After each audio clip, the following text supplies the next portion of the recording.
Good morning, mga kaplantita. Welcome back to Masitas ni Bebang.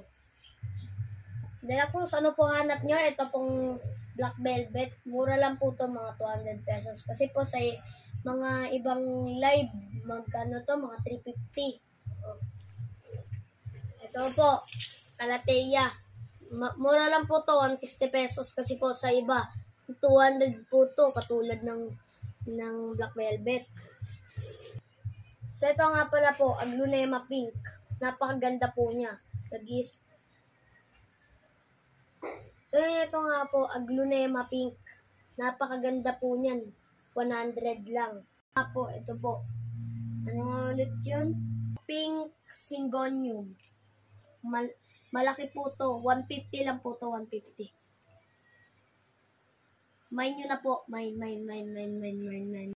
Ito naman po, Green Velvet. Mura lang po to. Mga 150. Mine nyo na po. Mine. Hindi pa po siya nakakain. Mine. Nga po, ito po. Amazonica. Pwede po tong air filter. Pwede po. Maganda po to sa inside home. Mine nyo na po. 150 lang. Mine. Sa may mga hika po, maganda po tong halaman to.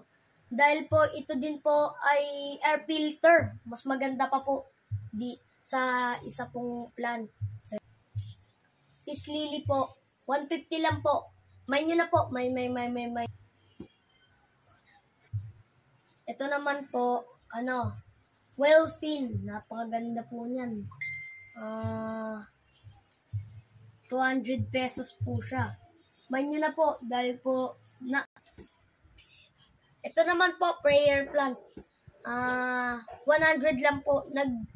Nagsasarado po yung mga dahon niya sa gabi. Calathea prayer plant. Mine nyo na po, mama. Ito naman po, pinakamalaki. Walichi. 150. Napakaganda po niya. Po, ang pangalawa sa pinakamalaki natin plant. Sahod yaman. Or silum. Sa halagang 200 pesos.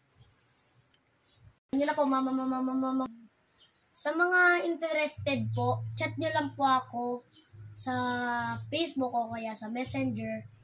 So, dito na po nagtatapos ang ating live. Bye-bye po. Thank you po sa mga order.